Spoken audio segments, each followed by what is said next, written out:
and gentlemen, ladies, welcome to post-game reaction.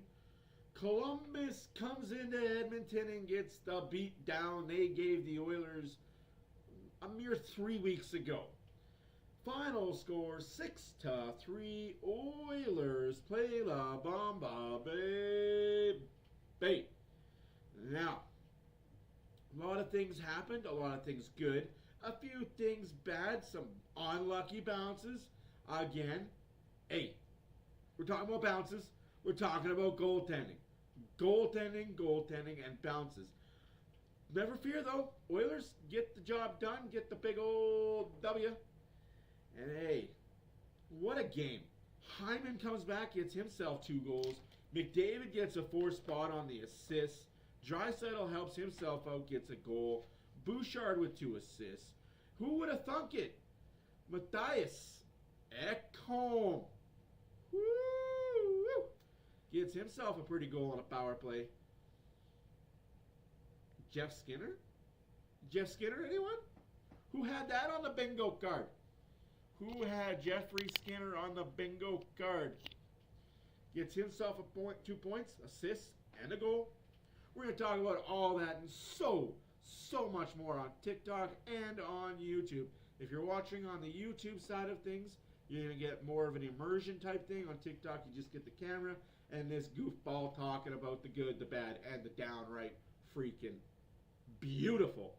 And that's what we call this game. I'm just going to call this game a lot of beautiful things, because good things happen to good people. Now, excuse me, we're going to walk through how it all happened. Oh no. That's not good. Sorry guys.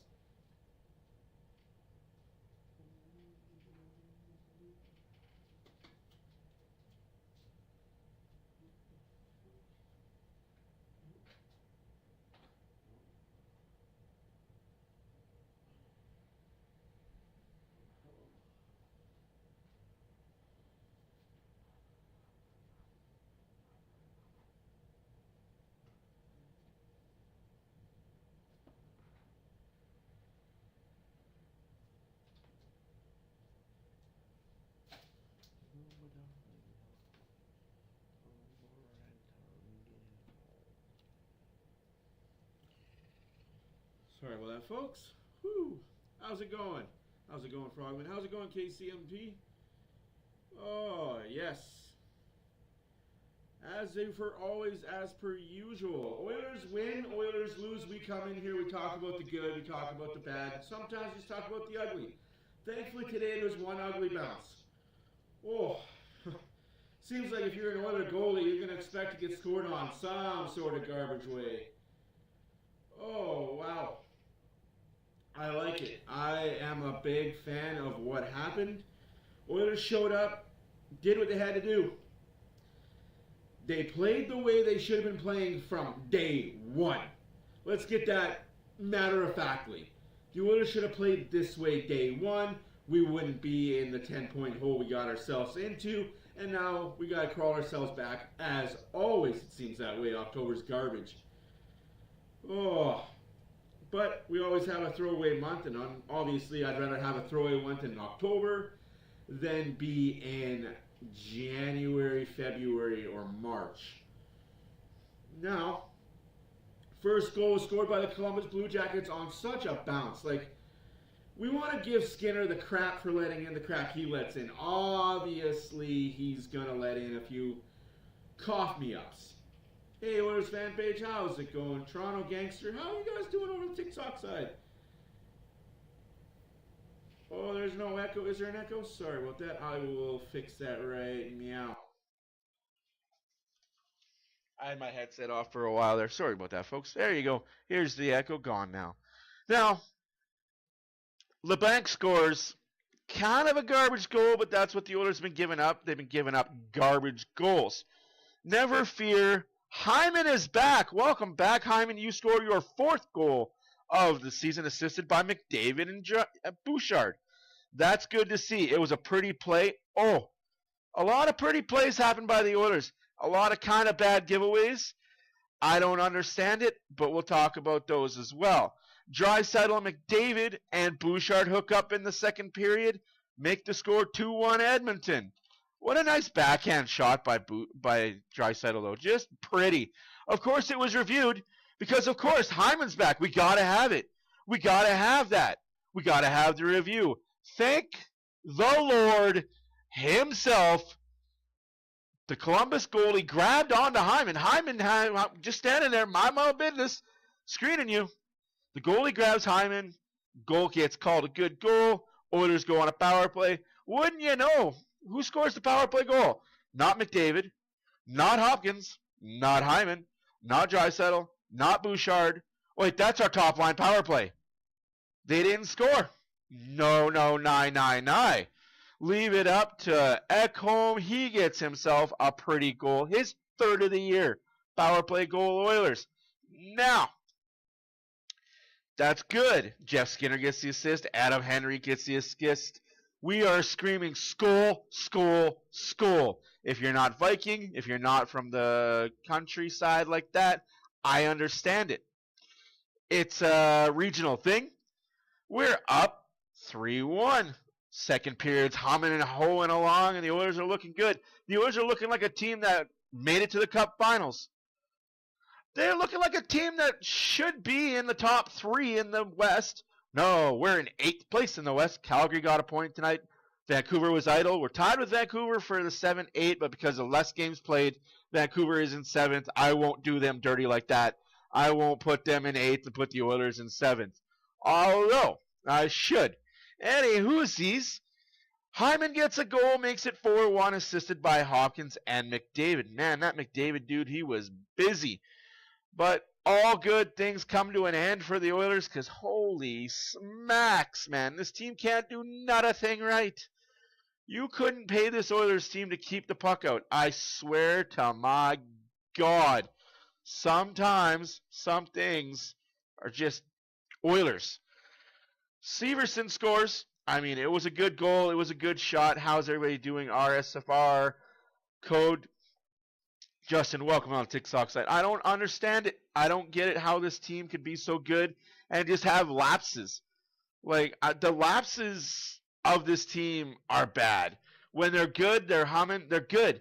But when you have a lapse like the Oilers seem to do every game, they could play 55 good to great minutes. And then it's that 5-minute, punch you in the mouth and you're down a goal or two. Happens all the time with this Oilers team, and it's happened way too often this year, last year, and you get the drift. Oh, excuse me. I'm fighting a real bad cold here. Sorry about that, folks. We got on the YouTube side, you're about to see me put Lubo's hard work up. In case you guys don't watch the YouTube page, Lubo is one of the admins on that side. Greatly appreciate the hard work he does for the family. Yes, guys, I see everybody that joins a family member. Nice guys, eh? So,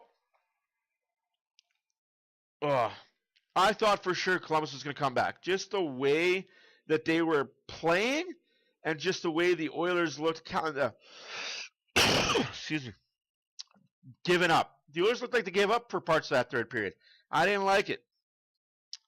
I thought for sure this was going to be a repeat and Columbus was coming back. I thought for sure Columbus was coming back. Well, as always, we have our top 3 Oilers performers. We get honorable mentions for the first time in a long time. We're going to get honorable mentions. Sorry for this on the TikTok side. It is on the YouTube side of things. Zach Hyman, 1905. First game back from an undisclosed injury. We're going to say it was upper body. We're going to say it was wrist injury. Hyman, 1905. Production was 22-25. Also join us on the Discord. Oilers Fan Reaction over on the Discord side of things. Pretty great people over there too. Rating of 1.166. Welcome back. Jeff Skinner had 13 minutes and 19 seconds on ice. Production was a 15-50. Not too bad, mid-range. Low ice time made for it count. It counted because low ice time. We give those. Draisaitl, 21 minutes, 14 seconds. 22-25 production, 1.048, 150th power play goal of his career. That's right, folks. Leon Draisaitl has 150 power play goals. Only 4 other active players have that many. By the way, nobody's catching Ovi. He's got like 1,000 power play goals. I think it's more like 3 something. But yes, nobody's catching that dude with power play goals. He is going to break Gretzky's record if I like it or not, and I don't think I like it. But hey, I don't get that say. Honorable mention, obviously, McDavid, the celebration before the game, 100th point, 4 assists, and just barely out of the top 3. He was on the ice for 20 minutes and 36 seconds. Welcome, Clevis. Welcome, Max. Welcome, Shags, Jasmine, Cobra, Ahu, and Curtis. Welcome, guys. You guys are amazing. Anyways, 20 minutes, 36 seconds, a 21 production, 1.019, 4 assists. Not too shabby. Of course, we had his dog Lanyard in the building. What a sight to see. What a sight to see. I like to see that. Now we're going to talk about a little bit the chances for Columbus, the good, the bad. Again, the Oilers could have played a lot better. I think they fell asleep for periods thinking, hey, it's Columbus. We're just going to mollywop them anyways, right? I agree, Renegade, on the YouTube side, they need an upgrade on D. It is coming. It's just not coming right now. Hi, user 43212. Hey, Matthew, how's it going? Brian, how are you doing? I hear it all the time. The defense needs to be upgraded. We need a better bottom 6 forward. We need a better goaltender. Trust me, I hear it, and I just gotta say this. You don't buy in October, November, December. You don't get that prospect. You don't get that top player. You wait till the price comes down in February and March, because if you pay for that now, you're going to give up a top prospect, a roster player, and 1 or 2 draft picks that you really don't want to get rid of. So you hold off until the trade deadline. You get that player you wanted before for way cheaper, and you look like a freaking genius come playoff time because, hey, you just did a thing. You just did the thing that everybody thought you were going to do earlier in the year. Now, we're going to talk about the expected goals for and expected goals individual 5-on-5 in all situations. Nobody was 100% in this game. Shocker. Hyman and Hopkins were the best 2. Oilers at 90%. I think Hopkins was at 92, and Hyman was barely above him at 93. Connor McDavid was average. Fabro and Wisniewski were the best 2 Columbus players at 80 and 70. The worst players on each team, Skinner and Henrique for the Oilers, below 30, and Olivier and Danforth were 0% for Columbus. Not too bad. Also, that goalie for Columbus, first period, he looked like he was going to be Vezina reincarnated. Seems like the Oilers get the Vezina goalies. Every time they play, they get Vezina. And it just doesn't look pretty. Excuse me. Oilers figured out a way. And they figured out a way to win. They got 6 by him. 6 goals by him. When was the last time the Oilers scored 6 goals in the regular season this year? I can tell you it wasn't last month. You got to go all the way back to New York when they beat the Rangers 6-2. That was a couple weeks ago, I guess. But still, this team should be putting 4, 5 up every night. No, they're putting up 1s. They're putting up 2s. They've been shut out 3 times so far this year. I read a stat that if this continues, I think it was 3 or 4 times. I may be wrong. It could be 4 times. I read a stat that over an 82-game season, if this continues, the Oilers will be shut out 14 times. Ouchies! 14 times they could possibly be shut out. That's not good at all. Total scores for the game were 37-22 shots on net. Oilers improved period by period. The second period was their best period at 16. Third period, the Oilers did what they do, though. I don't like that they did this. I don't like the Oilers doing this over and over and over. They get a lead, and they don't do anything. They get a lead, not a thing. They don't push. They don't try and make it better. They don't try and kill shot. No, this team does the Oiler things. They sit back and wait for the other team to attack them. They sit back and they think, oh, well, we're the Edmonton fucking Oilers. We're just going to sit back and win the game just on merit because, hey, we got the best 2 players in the league. Nobody's going to beat us. This team needs to figure out how to get the death blow early in games so we're not having to rely on our goalie to make the first save, the second save, and be amazing. We just need okay goaltending, whether it's Skinner, whether it's Picard, whether it was Patrick Waugh, Martin Brodeur. You throw a goalie in net with the Oilers when they play defense with the lead, just seems like they don't hold it very well. I'm glad they're learning, and they're going to learn better as it wears on. This defense, as much as we complained at the beginning of the year, is coming along. This defense is starting to take shape. We've got our 6 guys now. We've got Ekholm with Bouchard. We've got Kulak with Nurse. And then we've got,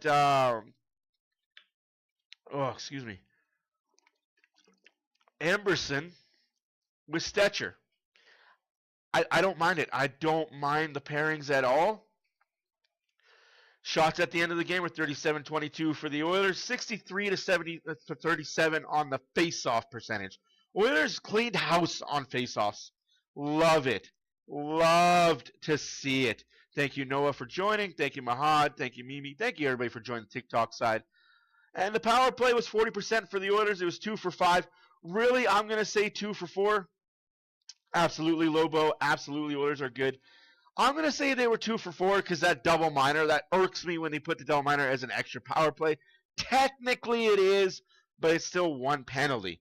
So the league has it 2 for 5, 40%. Still, they scored. Can't complain about that. Hits were 15-12. Block shots 17-16. Columbus controlled that. The giveaways, Columbus controlled that. The takeaways, Columbus controlled that. 11-4. So you got to ask yourself, so Columbus had the hits, they had the block shots, they had the giveaways, and they had the takeaways. So how did the Oilers come out with that? Oilers have a better top 6. Oilers star players showed up. Hyman came back from injury. Now, I'm going to be the devil's advocate today, and I'm going to say this. When Arvidsson comes back, who sits out? Oh, absolutely, Northern. I agree with you 100%. I agree with the YouTube chat 100%. Like, this team is coming. But, again, Arvidsson's coming back, what, a week maybe? I'm not sure why we haven't put him on LTIR. But, hey, I just work here. I don't know the ins and outs of the Edmonton Oilers and what their thought process is. They won't even tell us what he's injured with. Much like Hyman, they won't tell us what he's injured with. It's Garbagino as far as I'm concerned. Anywho's, Oilers finding ways to win. The Vegas game aside, the Oilers have been looking good lately, and that Vegas game, I don't know why they couldn't figure out Adin Hill. He's not amazing. He didn't overly play Skinner. He didn't out-duel Skinner. It's just one bad bounce, one bad play. Back of the net, Oilers couldn't figure it out. They bounced back today, and that I'm kind of glad that goal went in the way it did, that first goal Columbus scored, because that told me a lot about this Oilers team. A, they don't give up. B, they still have the work ethic that last year's team had. It took them long enough to get there. By God, did it ever take them a long time to get there. But some things just worked out in their favor tonight. On the YouTube side, we're going to show you how ugly that first goal was. And that could have been an Oiler backbreaker. Past history says the Oilers give up that goal, they're giving up another one. So I'm going to pause it right there. Oilers are looking good right now. They have Emberson with Janmark on the offensive side. again. Hey, Colin, how's it going? Diago, Kev, how's it going, baby girl? So I don't understand this. It just seems like the Oilers give the puck up a lot at the opposing blue line, and it ends up in the back of the Oilers' net. What are the reasons for this? As a coach myself, and I do coach minor hockey here in Edmonton, I don't understand how this happens all the time to a lot of teams. It's tough. You give up that offensive blue line breakaway, and it ends up in the back of your net. Like, are the defense not prepared? Are they not paying attention? Are they just lazy back skating, or is this the turnover with speed hard to counteract? What says you guys? Honestly, what say you guys? I'm asking questions. I know the answer, but here we are here. So nice shot off the rebound, and it's tough. Like, it is tough. So then we got the Hyman welcome back Hyman goal. Oilers have control in their zone. Bouchard keeps the puck in at the blue line. Like, I like that about Bouchard. What I like about Bouchard and what I hate about Bouchard are the exact same thing. He's not offensively enough to be an offensive defenseman. He's not defensively enough to be a defensive defenseman. He's a two-way defenseman with a little bit of offensive upside. Let's not sugarcoat shit. Let's not put lipstick on a pig. He's a serviceable defenseman that plays with a really good defensive defenseman in Ekholm. And if he didn't have Ekholm as a crutch, I'd fear his numbers. I fear how bad this Oilers team is if they didn't have Ekholm. But Bouchard keeps the puck in on this goal. Gets thrown around. McDavid, dingle dangles, passes it to Hyman. Easy tap in for Zach Hyman. Welcome back. 1-1. Draisaitl in the second period. Say what you want about the laziness of Draisaitl sometimes on the back check, but tonight it looked amazing. All the Oilers, Draisaitl, McDavid, Hyman, Hopkins to a degree.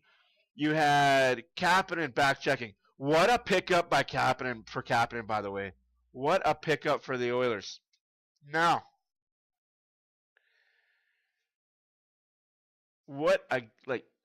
all the Oilers are buying into the defensive structure now. I like it. The Oilers don't have structure on the defensive side. Let's not sugarcoat the shit. Let's not pretend that they have a plan. They play a structure. They know what they're doing. It is free flow, drive the offense. Whatever works to get the job done, that's what we're going to do. That doesn't work for everybody. We, as an Oilers fan base, need to figure out if they can get that structure. Now, I'm going to leave you guys with this. Hyman came back. Arvidsson comes back. Do you drop Derek Ryan? Do you drop Derek Ryan, or do you drop the extra defenseman that they do have and they have had in the wings? I don't know. I honestly say that Derek Ryan is going to be put on waivers when Arvidsson gets back. And if you put him on waivers and he doesn't clear, some team picks him up, it sucks. He'll be missed as an Oiler. But, as they say, he's a good locker room guy. Leave him in the locker room. Good locker room guy. Leave him in the locker room.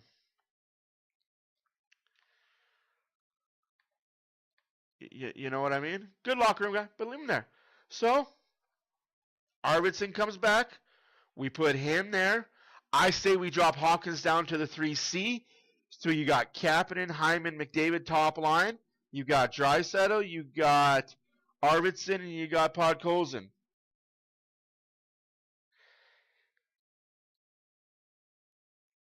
Absolutely, Lubo, absolutely. That's exactly it. Just seeing the Oilers back check a lot more is great to see. Now you got the Euro line. You got Podkolzin, you got Draisaitl, and you've got Kapanen. Then you got your third line. You got Hopkins in the middle. You can put Connor Brown on his left or right, and you can put Adam Henrique on his left or right, or you can move Perry up to his right, and then you got Henrique play the fourth line C with Connor Brown and Janmark. The bottom six is interchangeable. I don't think you have set roles for those six. But your top six, needs to be Hyman,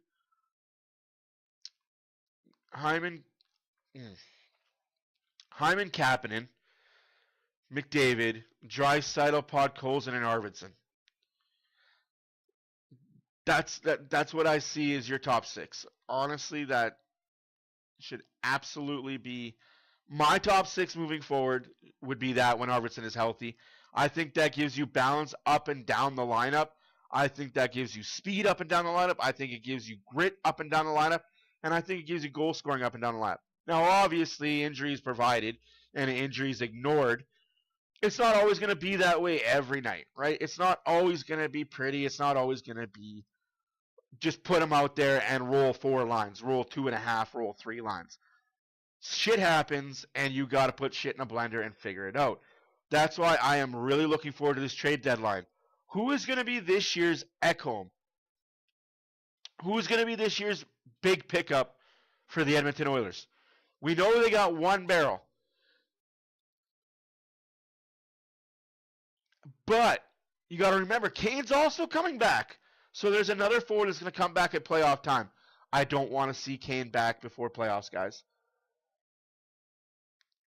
I don't want to see Kane back for playoffs. That's just me. That's just me being Oilers keep money. Kane comes back for playoffs, put him in, no salary cap. We can be $300,000 over the cap. Don't care. Anyways, guys, I'm going to call it a night. It is late. And I'll be back on Saturday when the Oilers host the Blues. We'll be live on YouTube at 8 o'clock. I'll be live on TikTok about half an hour after the game. Hope you guys enjoyed this. Again, thank you all for being here on both YouTube and TikTok. My name is Matt for Oilers Fan Reaction. We will catch you guys on Saturday. Till then, just be happy. Smile. Who cares how many goals the Oilers goalies let in? All they got to do is stop one more than the other guy. And I will say that until my dying breath. I remember the 80s. Grant Fuhrer wasn't amazing, but he did the job that needed to be done. Anyways, guys, thanks for watching. Deuces.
Thank you guys for staying around. You guys are awesome people.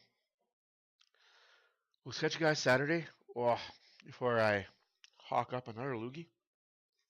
You guys are awesome. See you guys Saturday. I love my family.